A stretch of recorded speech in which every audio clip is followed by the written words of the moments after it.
Imagine walking into a store where almost everything costs just a dollar or a little more, where every shelf seems to whisper that you're saving money simply by being there. The bright signs, overflowing baskets, and endless rows of low priced products create the comforting feeling that you're making smart financial decisions. Yet, what if that feeling is carefully engineered? And what if some of the habits encouraged by these stores quietly reinforce the very financial struggles many shoppers are trying to escape? Understanding this isn't about criticizing discount stores or the people who shop in them. It's about examining how our brains respond to pricing, scarcity, and immediate rewards because sometimes the cheapest purchase can carry the highest long term cost. For households facing tight budgets, discount stores solve a very real problem. They provide access to everyday essentials without requiring large amounts of cash up front. When someone only has $20 until payday, buying a small bottle of detergent instead of a large family-sized container may be the only practical option. The immediate transaction feels like a victory because it preserves cash for other urgent needs. But this is where financial psychology begins to reveal a deeper pattern. Humans naturally prioritize immediate survival over future efficiency, and when resources are limited, our brains become focused on today's problem instead of next month's total cost. Behavioral economists describe this as scarcity thinking. Scarcity doesn't simply reduce the amount of money available, it consumes mental bandwidth. Every financial decision becomes more stressful because each dollar has multiple competing jobs. Instead of asking which option provides the greatest value over time, the question becomes which option can be afforded right now. That shift in thinking is perfectly rational in the short term, but repeated thousands of times over many years, it can quietly increase the overall cost of living. This becomes clear when we examine unit pricing rather than shelf pricing.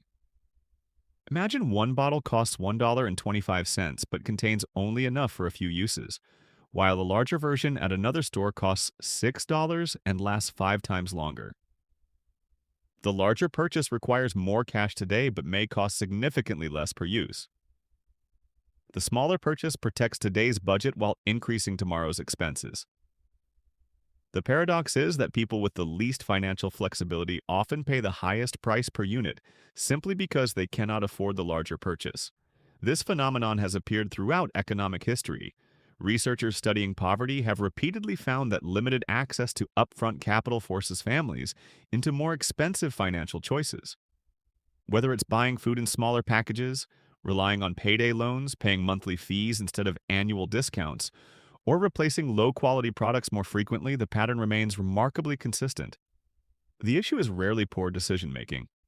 More often, it is the mathematics of limited cash flow. Psychology adds another layer to the story. Discount pricing activates our reward system.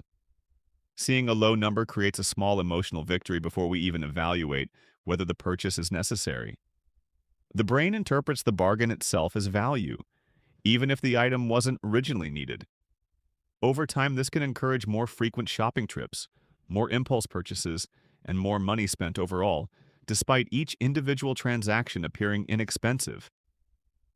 Retail environments understand this extremely well. Small, affordable items reduce what psychologists call purchase friction. Spending $2 feels almost effortless compared with spending $40, even if 20 separate $2 purchases eventually exceed the larger amount. Instead of evaluating the total monthly spending, our minds evaluate each decision independently, making it surprisingly easy to underestimate cumulative expenses. There is also the replacement cycle. Low-cost products sometimes provide excellent value, but others wear out much faster than higher quality alternatives.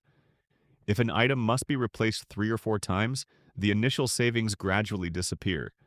This doesn't mean buying the most expensive version is always smarter.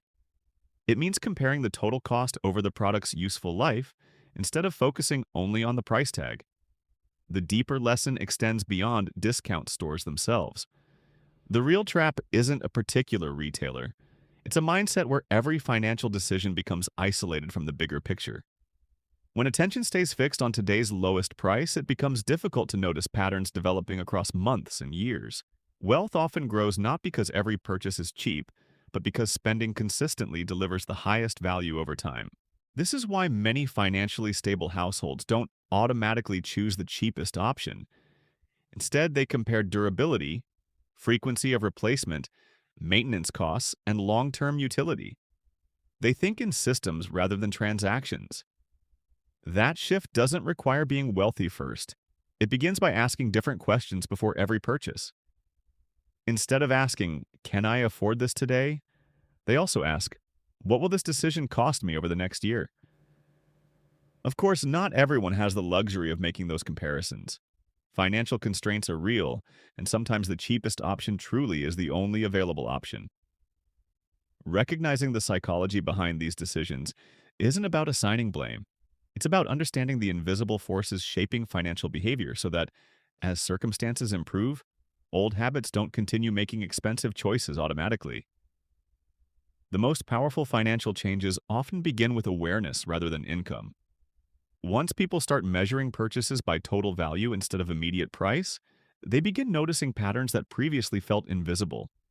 They buy fewer things they don't truly need, invest more carefully in products that last, and gradually reduce the hidden costs created by constant replacement and impulse spending. Dollar stores did not invent poverty, nor do they trap every customer. They simply reveal how powerful human psychology becomes when money is scarce. The greatest financial shift happens when attention moves away from the smallest price tag and toward the largest long-term value. Because wealth is rarely built through isolated bargains. It is built through thousands of decisions that work together over time.